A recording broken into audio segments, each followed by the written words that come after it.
बालकृष्ण लाल के जय हो। श्री राधे राधे श्याम। प्रेम से बोलो जय श्री कृष्ण। भक्तों, श्री सुखदेव जी कहते हैं, अच्छा यह बताओ जितना दान नंद बाबा ने लाला के जन्म की खुशी में किया है, किसी ने आज तक किया है? पहले सुन लो कितना दान किया है। श्री सुखदेव जी कहते हैं, नंद बाबा ने लाला के जन्म की खुशी में 2 लाख गायन को दान कियो। 2 लाख गाय कितनी होती हैं? 7 तिल के पहाड़ बनवाए, सोने के दान में दिए हैं। सभी व्रजवासी खुशी मना रहे हैं, नंद बाबा दान लुटा रहे हैं। और ध्यान देना, जितना दान बाबा कर रहे हैं उनका धन कम नहीं हो रहा है। लक्ष्मी जी उनके खजाने में आकर क्रीड़ा करने लगी। जितना बाबा दान कर रहे हैं उतना ही खजाना बढ़ता जा रहा है। जितना हम दान करेंगे उतना ही हमारा धन बढ़ेगा। धन चाहो तो धर्म करो और मुक्ति चाहो तो भगवान का। धन चाहते हो तो धर्म करो, दान करो, और मुक्ति चाहो तो भगवान का भजन करो। भक्तों, सभी के हृदय से केवल एक ही आवाज निकल रही है कि नंद घर आनंद भयो जय कन्हैया लाल की। सभी खुशी मना रहे हैं। अब खुशी मना रहे थे, इधर मथुरा में कंस ने आपातकालीन सभा बुलाई। पिताजी, कंस ने मथुरा में आपातकालीन सभा बुलाई। सैनिकों से कहा, सुनो, मेरे शत्रु कृष्ण ने व्रज में अवतार ले लिया है। जाओ और जाकर कैसे भी करके किसी भी कीमत पे उसे मारो। मैं नहीं चाहता कि वो बड़ा होकर मुझे मारे।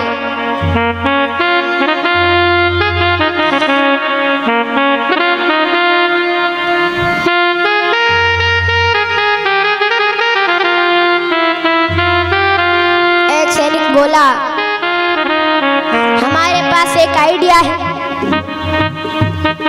हमने एक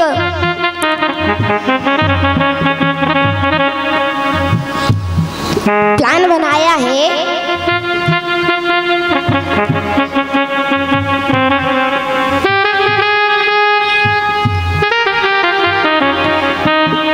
हम सभी भेष बदल बदल कर जाएंगे और व्रज में जिन जिन बालकों ने जन्म ले लिया है या लेने वाले हैं उन सभी बच्चों को मार देंगे, और उन्हीं बालकों में से आपका शत्रु कृष्ण भी मर जाएगा। भगवान को मारने वाला कौन हो सकता है भाई? ना ही भगवान की मृत्यु होती है, ना ही भगवान का जन्म होता है। काल भी जिसके डर से थर थर कांपता है, उसे कोई डरा सकता है क्या?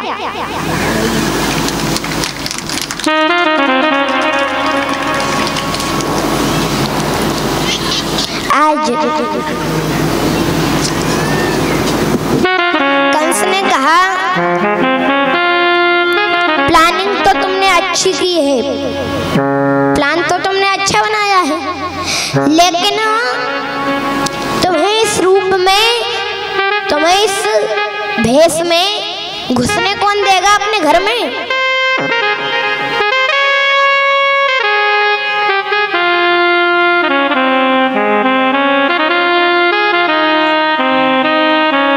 सभा में बैठी थी पूतना, मौसी जी बैठी, पूतना मौसी।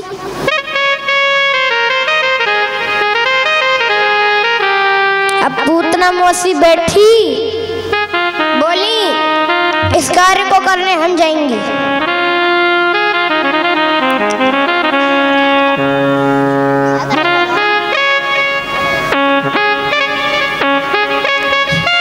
बोले बाल कृष्ण लाल की। अब कंस बोला प्लान तो तुमने भी अच्छा बनाया है, लेकिन तुम्हें भी ऐसे कौन घुसने देगा? ये विकराल तुम्हारा रूप, मोटी मोटी तुम्हारी आंखें, ये लंबा तगड़ा शरीर, 5-5 इंच के बड़े बड़े दांत, बिखरे बिखरे तुम्हारे बाल, और ये काला काला तुम्हारा चेहरा, कैसे जाओगी? तो पूतना ने कहा महाराज मेरा चेहरा काला हुआ तो क्या हुआ, मैं प्लास्टर लगा के चली जाऊंगी, फेयर एंड लवली लगा के चली जाऊंगी।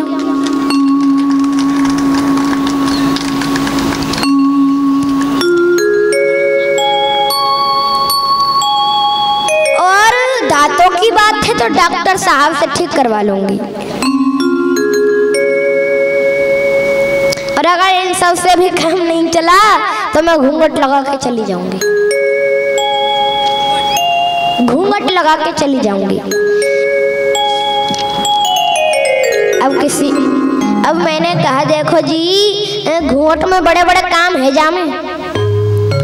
किसी ने पूछा महाराज घूंघट में कहाँ कहाँ काम है जामे? हमने कहा देखो सबसे पहला काम नींद आए, थोड़ा सा घूंघट, कथा में नींद आए थोड़ा सा घूंघट नीचे करो, बगल वाली अम्मा ते कमर लगाओ और आराम से खर्राटे मारते हुए सो जाओ।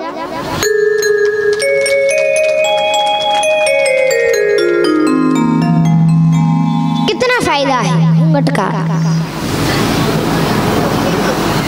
एक और बात, ये सुविधा बहनों के पास है, माताएं बहनों के पास है, ये सुविधा भाइयों के पास नहीं है। अब इनको बेचारों को नींद आए कैसे सोइए?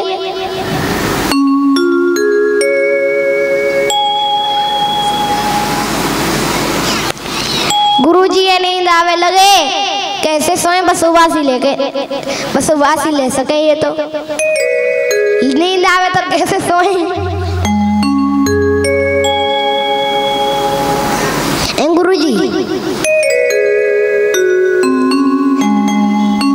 बस वासी ले सकते हैं, सो थोड़ी सकते हैं।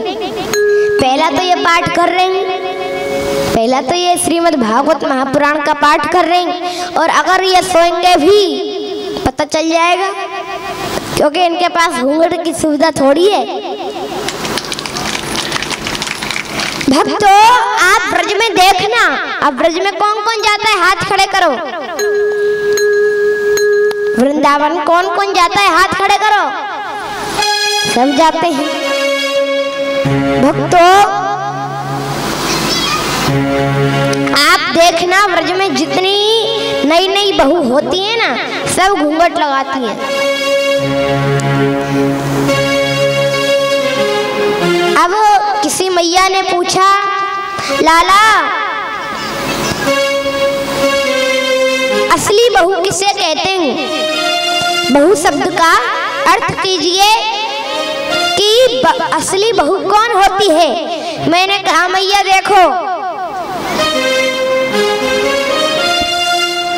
असली बहू वो होती है जो घूंघट लगावे, ध्यान से सुनियो, जो घूंघट लगावे 3 हाथ लंबो, और घूंघट में तेई ससुर जी को गारी सुनावे, आजा बजमारे तेरे मूड पे हड्डियां फोड़ूंगी, आजा ससुर देवता तेरी आरती करूंगी आरती। वो होती है असली बहू।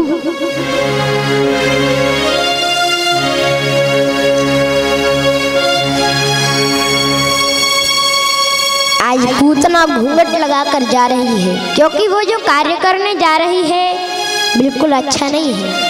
किसी के बालक को जहर देकर मारना कितना बड़ा पाप है। संसार में केवल दो ही हत्या सबसे बड़ी बताई गई है। पहली संत हत्या, गौ हत्या।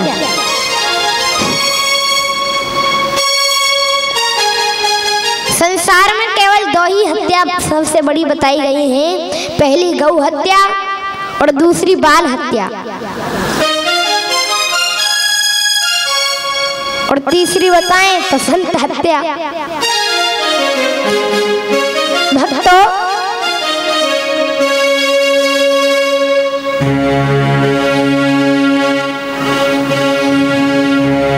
सोते हुए को जगाना उसे मारने के समान है। सोते हुए को जगाना उसे मारने के समान है। और अगर उसे मार ही दे तो कितना बड़ा पाप लगेगा, आप ही बताइए। अगर मार देंगे कितना बड़ा पाप लगेगा।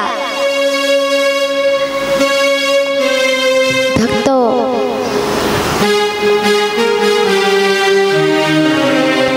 आज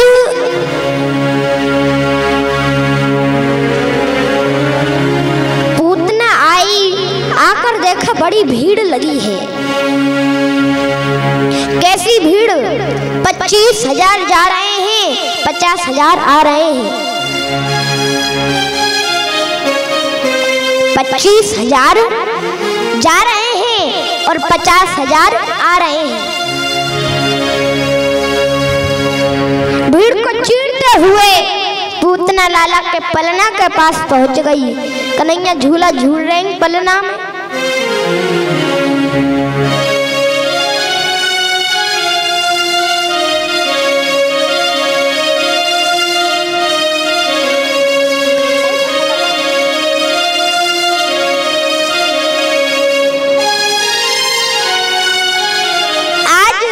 लाला के पलना के पास, लाला के पलना के पास पूतना पहुंच गई और कन्हैया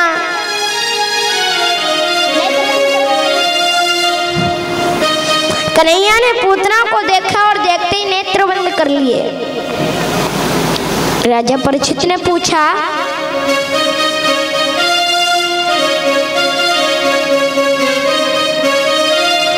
राजा परीक्षित ने सुखदेव जी से पूछा, गुरुजी, भगवान ने पूतना को देखा, उन्होंने नेत्र बंद क्यों कर लिए? क्या वो डर गए? पूतना को देखकर क्या कन्हैया डर गए? तो सुखदेव जी बोले, परीक्षित कैसी बात करते हो? काल भी जिसके डर से थर थर कांपता है, उसे आखिर कौन डरा सकता है?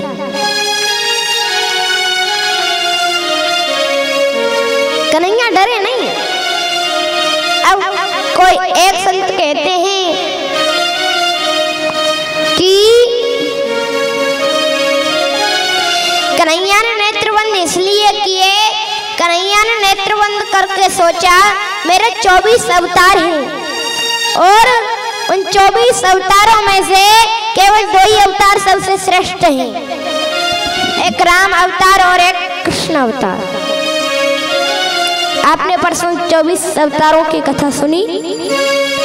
24 अवतारों में से, भगवान के 24 अवतारों में से केवल 2 ही अवतार सबसे श्रेष्ठ हैं।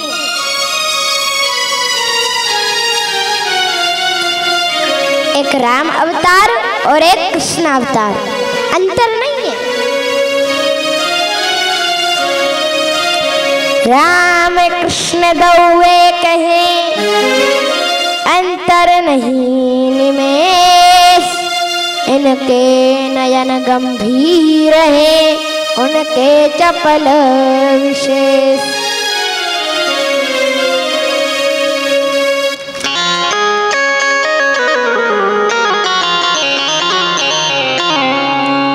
अंतर नहीं है।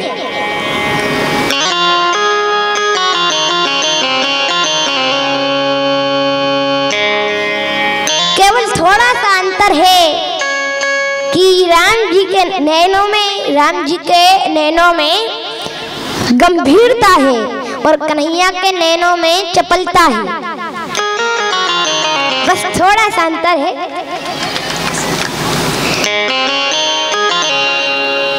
राम जी के अंदर गंभीरता है और कन्हैया के नैनों में चपलता है। सीधा सीधा बताएं तो राम जी मर्यादा पुरुषोत्तम हैं और कन्हैया लीला पुरुषोत्तम हैं। राम जी मर्यादा में रहते हैं, कन्हैया लीला करते हैं, अंतर कुछ नहीं है।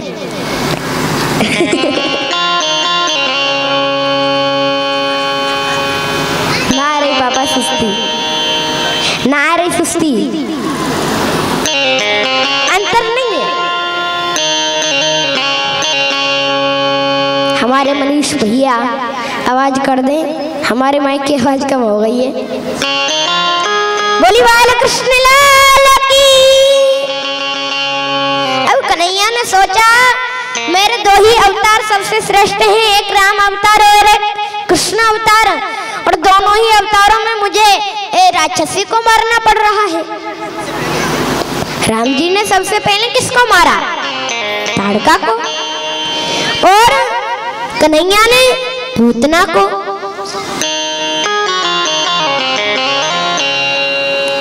अब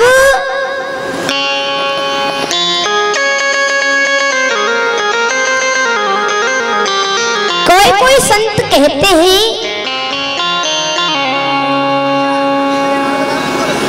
नारो ठीक है भक्तों,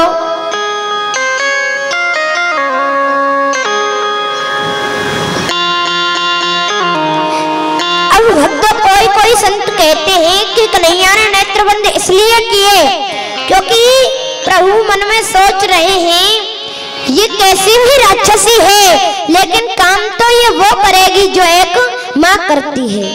एक बालक को अपनी गोद में दूध पिलाना किसका काम है? माँ का। प्रभु ने नेत्र बंद करके गोलोक धाम में देखा होगा कि कौन सी सीट खाली है जिसमें पूतना मौसी को भेजना है।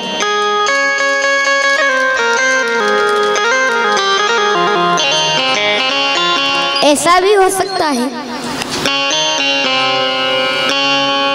कन्हैया ने सोचा होगा जितने बालकों की पूतना ने हत्या किए है, जितने बालकों की पूतना ने हत्या की है उन्हें भी मुक्ति देनी है और पूतना को भी मुक्ति देनी है। ऐसा भी हो सकता है। कोई संत कहते नहीं नहीं महाराज, इसका एक अर्थ और हो सकता है, इसका एक कारण और हो सकता है। कन्हैया ने नेत्रबंद इसलिए किए कि प्रभु की एक आंख में सूर्य का वास है और एक नयन में एक आंख में चंद्रमा का। अब सूर्य चंद्रमा ने पूतना को देखा और अपने आप को ढक लिया और कहने लगे राम राम राम, कैसी राक्षसी है जो लोग हमारे प्रभु को लाल लड़ा रहे हैं, पलना झुला रहे हैं, और ये पूतना हमारे प्रभु को, ये राक्षसी हमारे प्रभु को जहर देने आ गई। ऐसी राक्षसी का मुख हम देखना नहीं चाहते। ऐसा कहकर अपने आप को सूर्य चंद्रमा ने ढक लिया। ऐसा भी हो सकता है। एक संत कहते नहीं नहीं महाराज, इसका एक कारण और हो सकता है। कैसे? प्रभु ने नेत्र बंद करके भोले बाबा का ध्यान किया होगा और भोले बाबा से कहा कि बाबा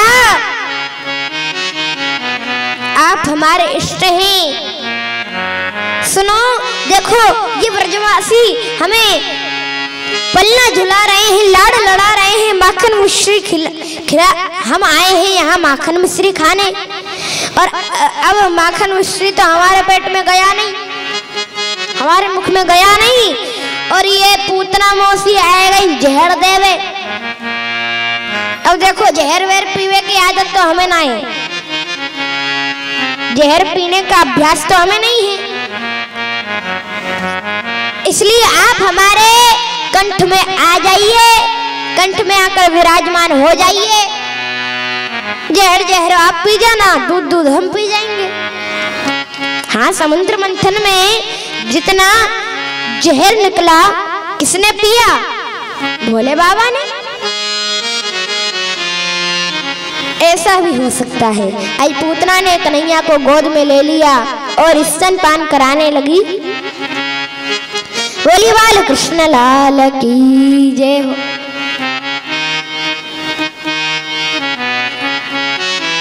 इतनी ज्यादा ना कृष्ण कथा।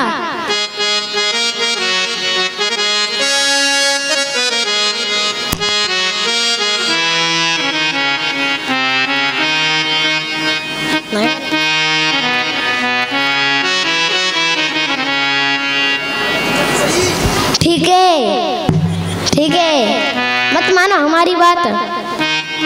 हम मान लो एक आध दिन बंद कर देंगे, फायदा उठा रहे हैं।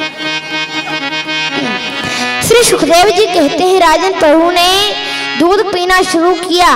5 मिनट दूध पिया, 10 मिनट तक पीते रहे। 20 मिनट पीते पीते 20 मिनट दूध पीते पीते हो गई। और जब 30 मिनट का समय हुआ तो प्रभु ने दूध पीने के बाद पूतना के प्राणों का आकर्षण करना शुरू कर दिया। अब देखो, जब प्राण निकलते हैं तो बड़ी तकलीफ होती है। पूतना ने सोचा ये कैसा बालक है जो मरता ही नहीं है, और मैं शक्तिहीन होती जा रही हूँ। पूतना चिल्लाने लगी, अरे लाला छोड़, कन्हैया छोड़। मेरे 7 दिन के गोविंद बोल पड़े, मौसी जी हम पे तो पकड़ वही आवे, छोड़ वो तो आवे ना।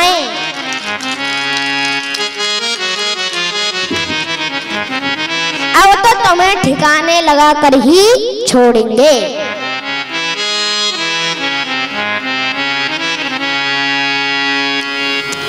भक्तों,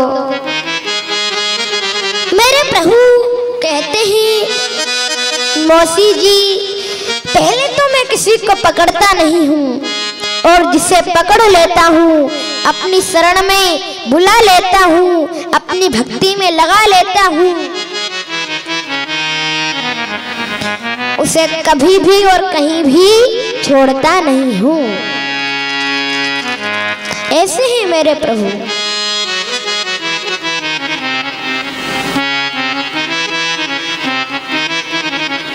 आज पूतना हमारी असली रूप में आ गई।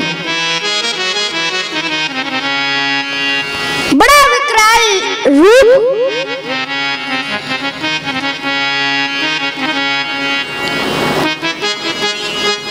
अच्छा ये बताओ कितनी बड़ी हो गई होगी पूतना? बताओ,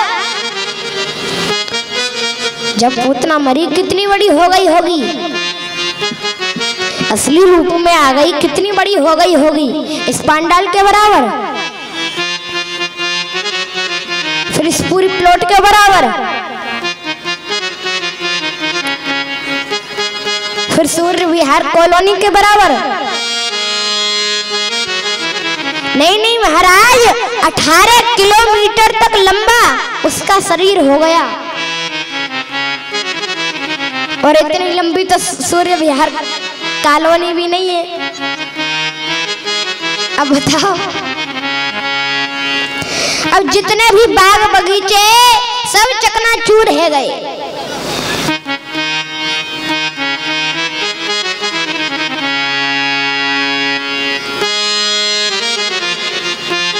सबका चूरन बन गया।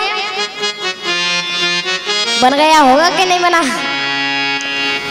अगर 18 किलोमीटर तक लंबा शरीर हो गया, कितना बड़ा शरीर हो गया होगा, और घर तो चकनाचूर ही हो गए होंगे। भक्तों, अब पूतना जब मरी असली रूप में आ गई, उसके कान गिरे कानपुर में, उसका नाम पड़ गया कानपुर।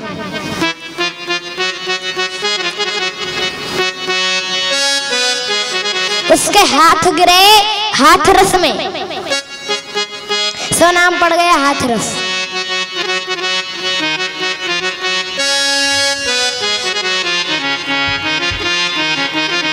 और वहाँ के पाम गिरे पेगाम में, सा नाम पड़ गया पेगाम।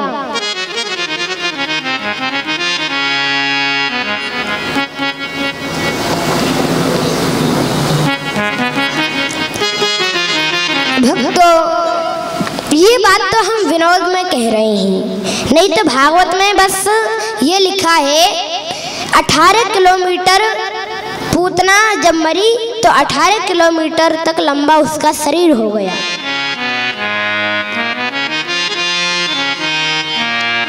आज पूतना के शरीर को ब्रजवासियों ने काट काट कर चिता पर रखा और अग्नि लगाई तो सुंदर सुगंधी निकली है। अब राजा परीक्षित ध्यान से कथा सुन रहे हैं और बोले, महाराज आपकी कथा थोड़ी कम समझ में आ रही है। जिस पूतना का नाम बढ़िया नहीं, खान पीन बढ़िया नहीं, आचार विचार बढ़िया नहीं, उस पूतना के शरीर से सुगंधी क्यों निकली? दुर्गंध निकलनी चाहिए थी। और मेरे प्रभु को जो पूतना मारने आई उसके शरीर से सुगंधी निकली। तो सुखदेव जी कहते हैं, राजन पूतना के शरीर से सुगंधी निकली, आश्चर्य करने का विषय नहीं है। आश्चर्य करने का विषय तो यह है राजन कि जो गति माता यशोदा को मिलने वाली थी हजारों वर्षों बाद, वही गति कन्हैया ने पूतना को प्रदान की। इतने दयालु है मेरे प्रभु।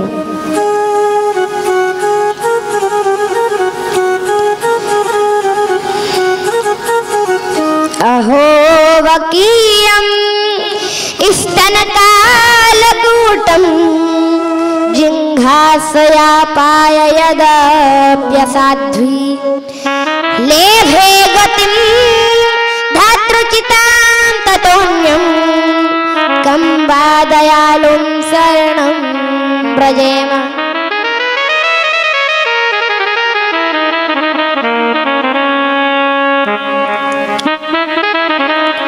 श्री सुखदेव जी कहते हैं, राजन ये पूतना प्रभु को मारने आई थी अपने स्तनों में जहर लगाकर, लेकिन वही गति प्रभु ने पूतना को प्रदान की जो हजारों वर्षों बाद माता यशोदा को मिलने वाली थी। ऐसे दयालु हैं मेरे प्रभु। सुखदेव जी कहते हैं, राजन तुम उस प्रभु की भक्ति करो, वो तुम्हें मुक्ति जरूर देंगे। बोली बाल कृष्ण लाल की जय हो। बोलिए व्यास जी महाराज की जय हो। आइए बहुत